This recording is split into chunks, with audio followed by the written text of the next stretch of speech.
Okay, so we'll move on to the next portion here, which is involving, it's kind of a popular topic in the NBA playoffs, I guess more so than any other playoffs that I could think of, at least in American sports, which is like which is known as the zigzag theory. And, it's basically, my understanding is like, at least we kind of saw a little bit of an example of it, at least with the line where we see Boston win the first game, but then their line goes up by like a point and a half the next game.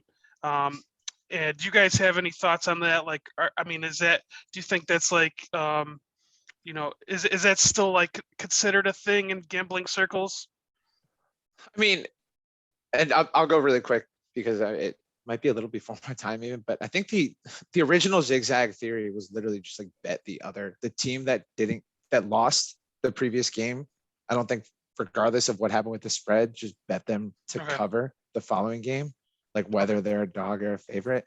That was the Fezzik version. Yeah, the Fez, like every motivation factor. Yeah, I think it was just like, oh, they're gonna try. Literally, they're just gonna try harder because they lost the previous game, and so you'll come out ahead with an edge if you just bet on the team that has like more motivation to win every time. Which I think, I'm so mad I didn't get to bet back then. Yeah, I mean, it does seem insane. And obviously the tools were worse. I think about that all the time. Like there was just so less intelligent information in the market. Yeah, that was like a huge, like the revenge factor. I remember revenge factor in like every single one of his posts, which I don't know why I read all of them. I guess like following Vegas Watch and stuff, but yeah, it was the original zigzag theory was that simple, right? Like this team's motivated, they lost, like come back. It probably has worked pretty well if you want to do it with Boston, just because I don't understand this team. Like they just will like. I mean, it's been an all-time like. There have been 3 different games where they've laid like the biggest egg of all time. Game 6 at home, 9-point favorites against the Heat. I mean, look game like a high 3 school and JV game team. 3 against the Heat, or like it was just they looked like twice as bad as they looked last night in the third quarter for the entire first half of that game, just throwing the ball away. But then they come back, game 4, they're up 18-1, run away with it. It's very confusing team. I don't really know what to explain. Like Jim said, like they turned around midseason, but I still don't really fully understand what's happening there. And then there are some things priced into the market, and this is stuff that just like it's pretty common-ish knowledge if you're betting a lot of NBA series stuff. I don't love. I basically give up on betting series that game like 4-ish, 3 or 4 maybe max, because unless there are major injuries, just because it's like pretty efficient by then, and anything that is going to make a major change that is an injury or lineup related is going to be like a schematic thing that I don't know how to price, or think I know how to price, I guess probably a better term.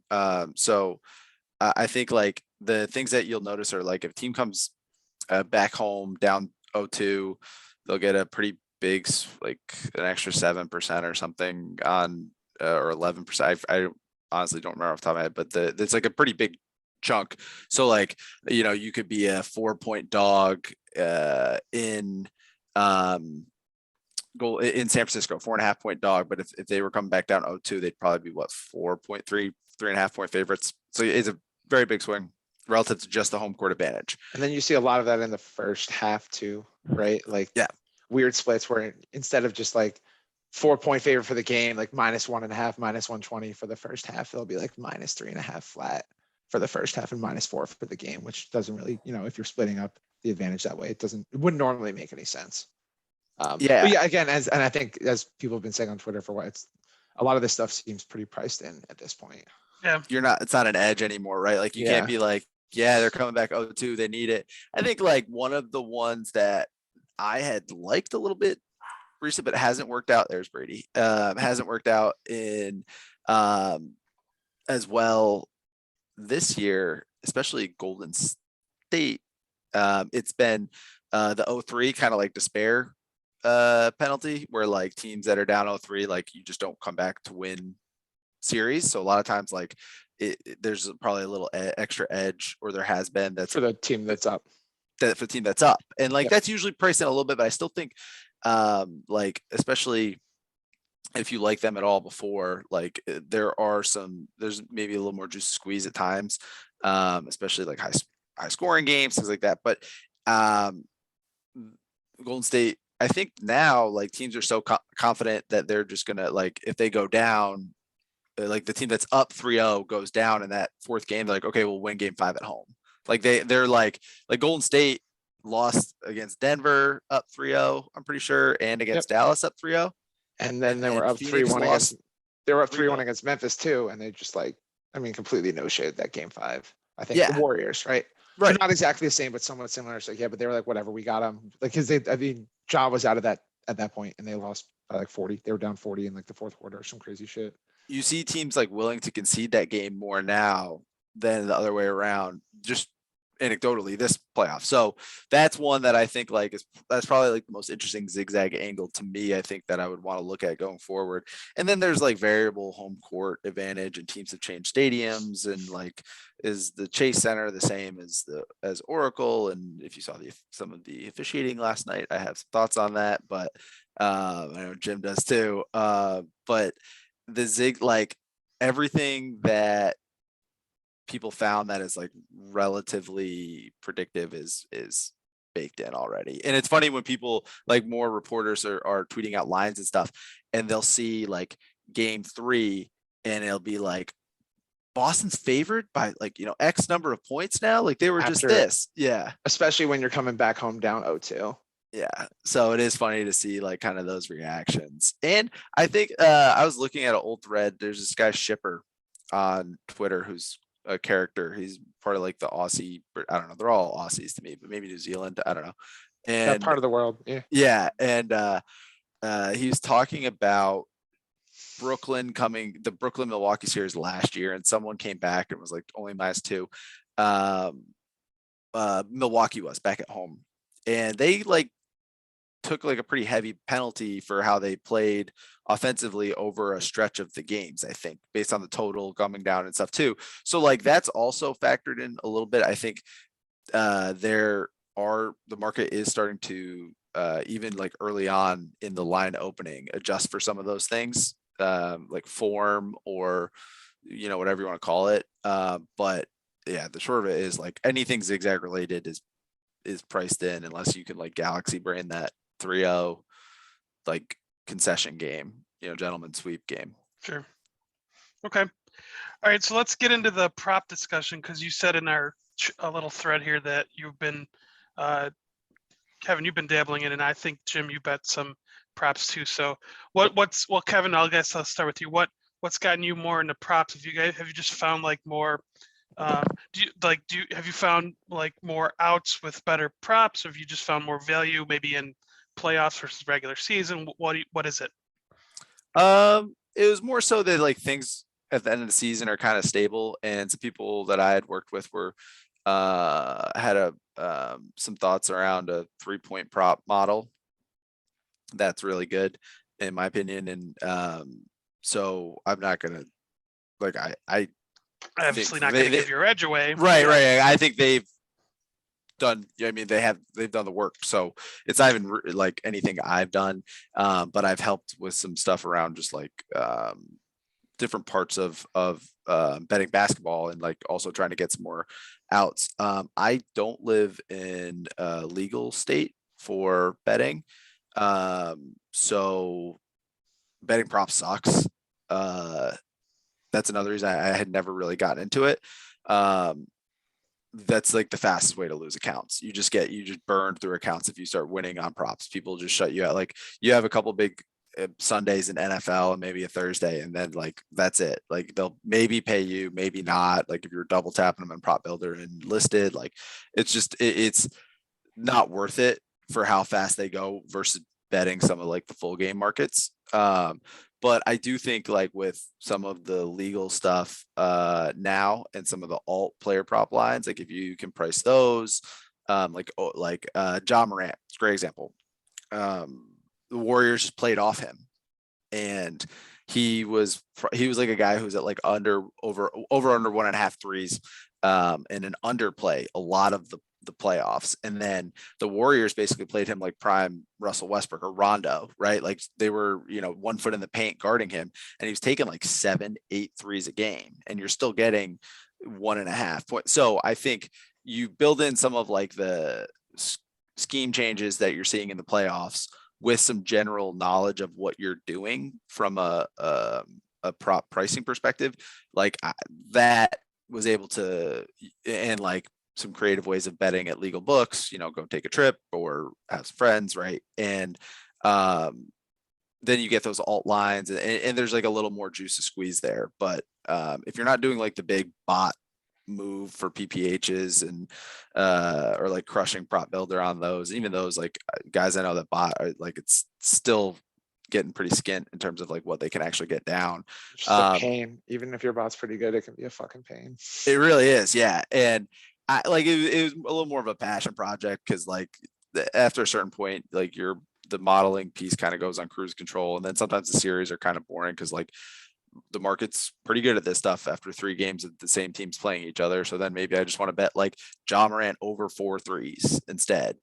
And like plus 800 or something. Right. Exactly. Yeah, so you get a little more of the long tail lottery. events.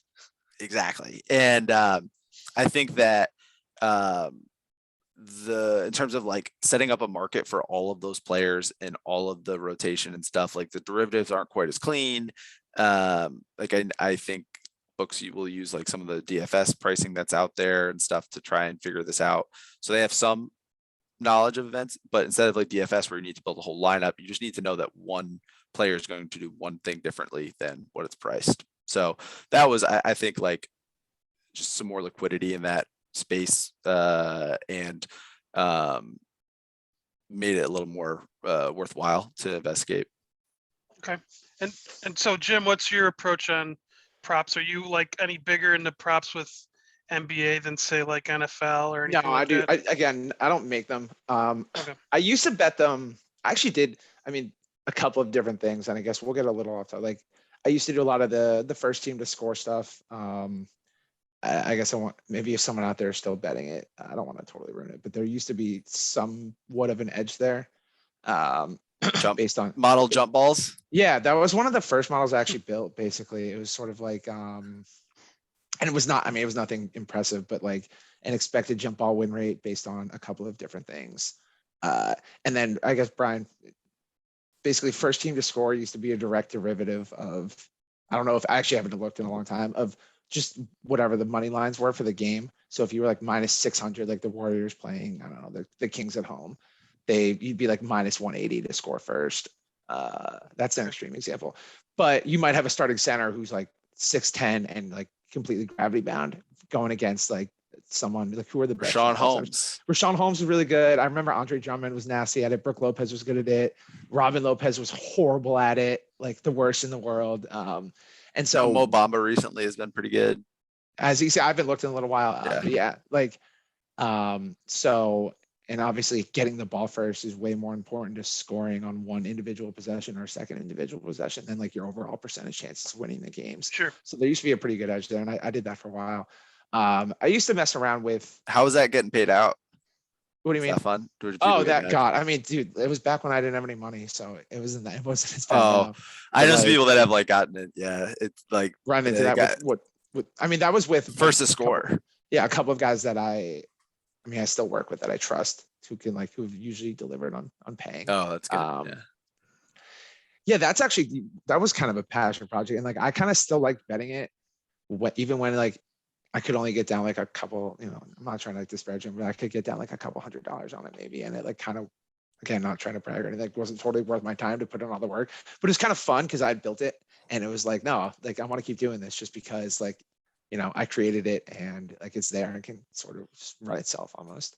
But going off of that, Brian, I've used to do some stuff with, like over-unders on rebounds in certain matchups against like good or bad rebounding front lines. A couple of other things along those lines. And then I think Kevin was getting into this somewhat in the playoffs. In a series, right? During the regular season, there's so many moving parts, like guys in and out of the lineups, new coaches, you're playing a team for one of only 2 times in the season. You never totally know. You can have an idea, but you're not going to know how the game's going to go strategically and schematically in the playoffs. You start to get a much better idea of that and who's falling in and out of the rotation. I think Steven Adams in the Golden State series or the Timberwolves series, was a good example of that this year, where he got a ton of minutes and then got completely wiped out after a couple of games of it. And they were still putting up, I think props for everything that he had going on. And like Kevin said, there's an opportunity there with all the offerings at legal books, even though you'll probably get cut off sooner rather than later. You know, instead of under like 22 points and rebounds for Steven Adams, you could do like under 6 at like plus 1400 or something crazy like that. I mean, just taking stabs like that. But I think the playoffs are a good environment for things like that. If you can get an idea of who's going to be either getting a lot of time, getting less time, or getting played in a way that would boost or really limit one of the core, I guess, box score stats. Okay. Now I'm guessing, like, you know, because with the Super Bowl or probably NFL playoffs, I guess is my best example. You probably get like an expanded palette of props to bet. Is that the case for NBA? I'm guessing probably maybe more so for the finals and other series, but is that the case?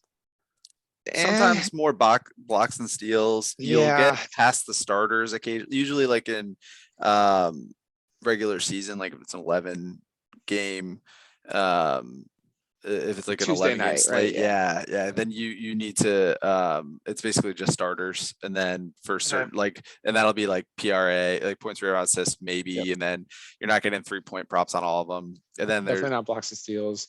yeah. And honestly, again, I mean, especially in this new, I guess, Gen Z NBA of players resting all the time. No, I'm totally kidding. But it is way more common now with, yeah, exactly. Baby superstars. There's just so many nights and nights, way more guys, at least anecdotally for me, it seems like following the league, in and out of the lineups, last second polls. It's just like, and so, I mean, I'm sure Kevin knows, like trying to keep up with who's playing tonight is like harder more than ever. It's the majority of what, yeah. I expect everyone to listen, but like I bet NBA every day, WNBA every day of the season. Like I don't know much about other sports betting them or anything like that. So that's what I do. But like, yeah, majority of what you're doing day in, day out is this guy's questionable. Like, what was the last report on him? Do we think he plays? Like, what's he worth to side total? Blah, blah. Who gets his minutes? That's the next biggest thing, right? So are they going to play smaller? Are they going to play bigger? Blah, blah, blah. And it's just like an 11 game slate. Like I don't do it alone.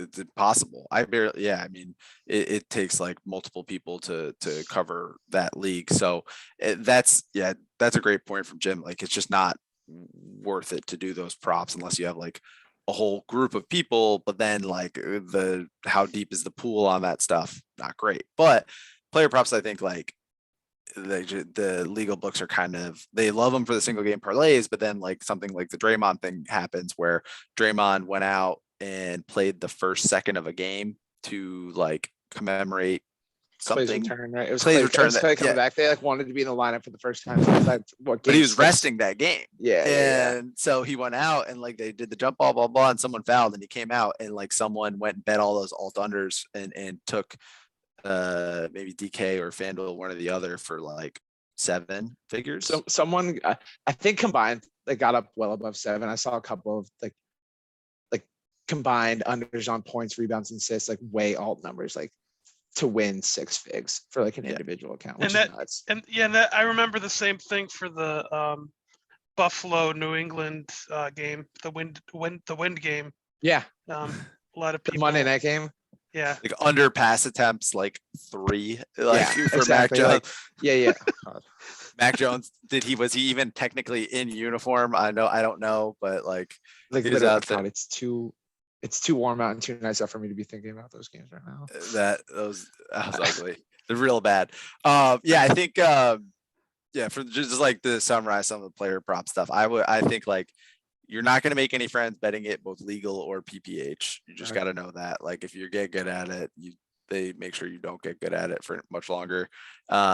So try and find those like big swings you can get.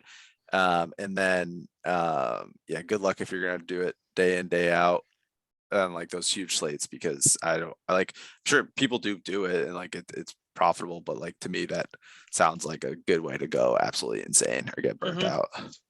Sure. It's if you're actually betting it, super grind, gonna get cut off a lot. This is where I'm totally talking out of my ass. If you're actually good and like really good projecting, you might just want to consider going to the DFS route. Because you'll at least, the problem is that you're competing against the thinning pool of people who still play DFS for a lot of money, and the ones that remain are probably pretty good at it. So you're definitely some adverse selection there in terms of what you're going against. Like instead of a stupid sports book, it's a bunch of really good DFS players, but you'll at least be able to do it at scale. I think, and some people do bet NBA props at scale. Not saying they don't, just a lot of work, grind, and it's not something that's going to get easier to do from what I can tell moving forward. Maybe that's not true. Maybe it'll be easier. I see to get people with live legal betting accounts. player props. Is that Yeah, that happens at legal books? Yeah, some of them. That's I don't know for like wild. some of That's these games. awesome. Not for like every game, but yeah. Yeah. And then you're just like, oh, someone just like he has 5 fouls and they didn't adjust the line. Like That's great. yeah. Rest of the third quarter, shit like that. Quite an offering. But yeah, I won't tell anybody not to do it. And I'm sure someone's gonna tweet at me, be like, wow, you think it's like not possible? We made $1 bajillion doing it last year, and I'm sure they did. But it's just from what I can tell and people I've talked to, it's really hard to do that for an extended period of time at scale. Yeah, I run into a lot of issues. I used to try and move some NFL stuff for people when it would be like the props, because that's a fun route for me, unless it's Cooper Cup unders, which is not a fun route. Those are bad. There's really bad because he will wait till like the last second to really just rip your heart out. But last 2 drives, 6 catches, 97 yards, 2 touchdowns. It's like, well, you can't put a total yards over under at 120 for a player. That's not real. And then like he gets 127 on the last. Yeah. I like that will tilt me to no end, but like I would do that because there's not much going on for me with no NBA, WNBA. And then you just torch accounts. Like it's everyone's and like, they're like, oh, good and talk. you lost money. Yeah. We you're net up, like you have like 2 bad weeks and then 1 good week, and they're like, well, you're net up $170, so you're done. We're kicking you out. It's like, all right, that was fun. So I don't know how props people do it, but like I think there are more listed ones and more like alternative ones in the playoffs. I would recommend that. Yeah.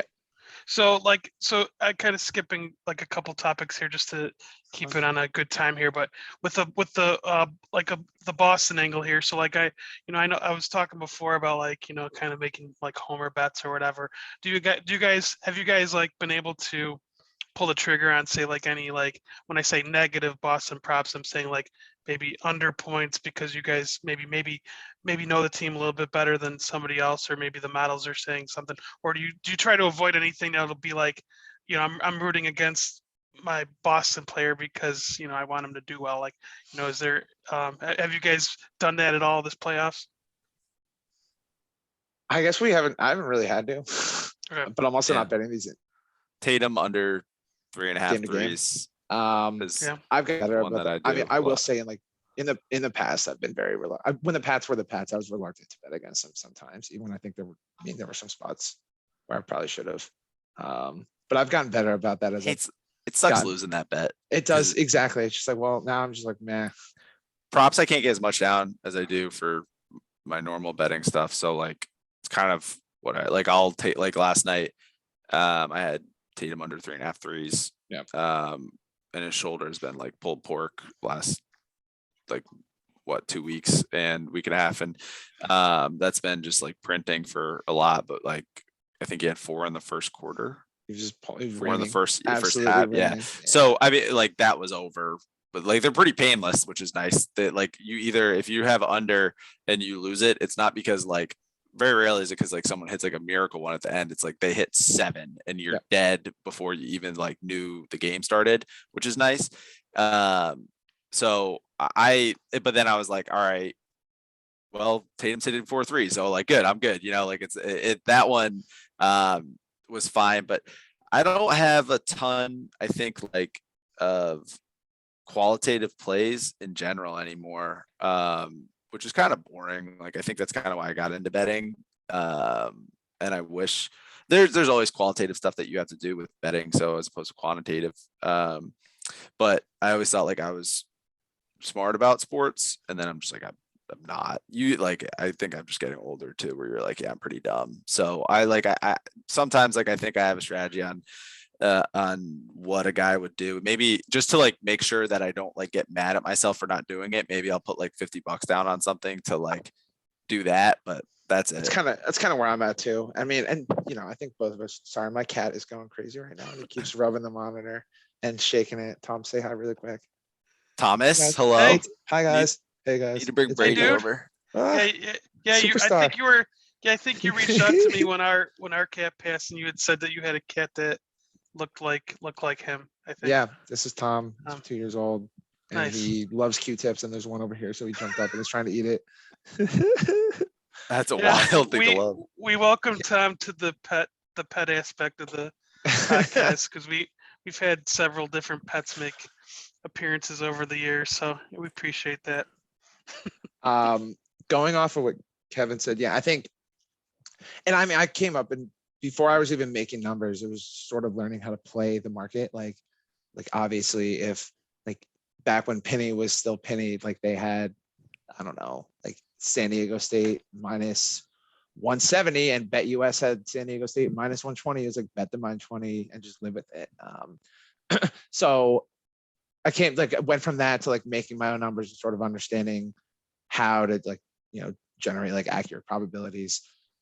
So there's been less of the schematic / qualitative play angle for me because I know I've friends who bet a lot and who are very big on they're always talking, and they seem pretty smart, but they're always talking about matchups and like why they think like X won't do well against Y, or like you'll see with the NFL a lot, like, and I guess it worked out in their favor in like the Super Bowl. Like the Rams D line is so good and the Bengals O line is so bad. There's no way they can win that game.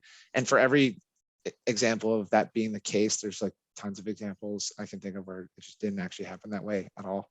And I think the longer you learn this and make opinions about that stuff, the more you'll learn that it's either priced in good or it has an impact that's just smaller than you might expect it to be if you're a person analyzing the game like someone on TV might. I think that's the big thing is like once you learn that it's a market and other people like, do other people know that Cincinnati's O-line is bad? I know that Cincinnati's O-line is bad. I don't follow football, like there's no way that, so like, do I know a number of how much different I would expect that to be versus like the average person knowing it or betting it. So yeah, once you realize like that it's everyone's opinion involved in this process, it's hard to like be like, I know that like they play deep drop, and so he's gonna like against Chris Paul playing deep drop against Chris Paul. Like you're probably gonna get 2 to 3 more field goal attempts a day from the elbow. Like what does that really mean in the grand scheme? Like there are little small schematic things you can find, but I think like if you do like you start to get a large sample size, I just don't know how you could be super confident in what you're doing not being already accounted for. Okay. And Brian, just to close the loop there, yeah, I have definitely been reluctant to pull the trigger on Boston teams at some point in the past. I get that. Yeah. I don't have many. I'm either way examples. overconfident or way too nervous and like think I'm overconfident. I cannot fix my brain to just like have a normal thought about a lot of things, but like Boston sports in particular. UNC, I bet against them every single game this year. Not like anything serious in football or in basketball. Yeah, and like St. I was like, I had like St. Peter's bets out there. I had Duke bets out there. I was like jamming. Even sometimes like I would say the only time I really probably go back into like a little bit of a tilt like degen mode would be live betting, because you can't get as much down and like it caps out pretty quick. So like when the Celtics were up big against the Heat in Game 7, I was just mashing Heat live like plus 9.5 all the way down to like plus 4.5 at different places, and like ended up working out. But like I wouldn't bet like Heat money line or like Heat to win more, right? It would just be like to emotionally hedge against like a major collapse from your team. I think I've done that. Yeah, when the Pats scored against the Seahawks, before the drive that led to the Butler interception, the first thing I did, which was like I literally remembered everybody else around me is like freaking out talking at the party around, and I just like log in to Bet US on my phone and like bet whatever the balance was on Seahawks plus 175. It was like a lot of money for me at the time. I was like 23. I like didn't have, I don't know. I was like, well, I mean, to be fair, it wasn't the bet. And it was so worth it. It was so worth it because I would have, and I was so happy that it lost. It was like the best night of my life. Which is so sad for so many reasons. But yeah, I'll wrap up this Boston discussion of bets because it was like I don't remember what year it was. I think it was 2009. I was in Vegas, and you guys might know, but there's like some books in Vegas, you can't bet Boston Celtics because like the ownership group or something like that. MGM Yeah, it's it MGM? So yeah, so or we went. Caesars. Yeah, Yeah, it's we went. Wise Group is Yeah, in there was a partnership lot. with them. There was a bunch of different books we couldn't bet them at, but it was the game 2 of the Magic Celtics Eras, that's series, what it is. and Sorry. it was like Big Baby Davis hit the game-winning shot, like a I remember baseline that. shot. Yeah, If you guys remember it was that. the baseline jumper. It was game 4, 2009. Yeah. Yeah, and you know, I threw like And 100 on the. I didn't, you know, in Vegas for some reason, like you know, I think I threw money on the money line. It was like plus 185 or something like that. And like there was somebody that had like a Boston parlay that day, and you know I think he had like the stereotypical like Boston accent or something like that, but he had bet like the Bruins, the Celtics, and the Red Sox. So I just remember like that particular moment. Like that's the most Boston I can Big think of in Baby, terms I of, love it. yeah, but That's quite a character to tie your Boston betting career to. I think yeah, maybe and it go was, out on top there because it doesn't really get much better than Glenn, yeah, and person under investigation Davis. yeah, and I had bet the first game that didn't go well, but like, you know, I was like, wait, why? In my head, I was like, well, why didn't the line go up? Like, maybe these guys know something that I don't know. Wise Well, guys. you know, Love my wise guys. so you Colin know, Coward. just because I had to like dunk away $100, but it was, yeah, that was like a good Boston betting memory. But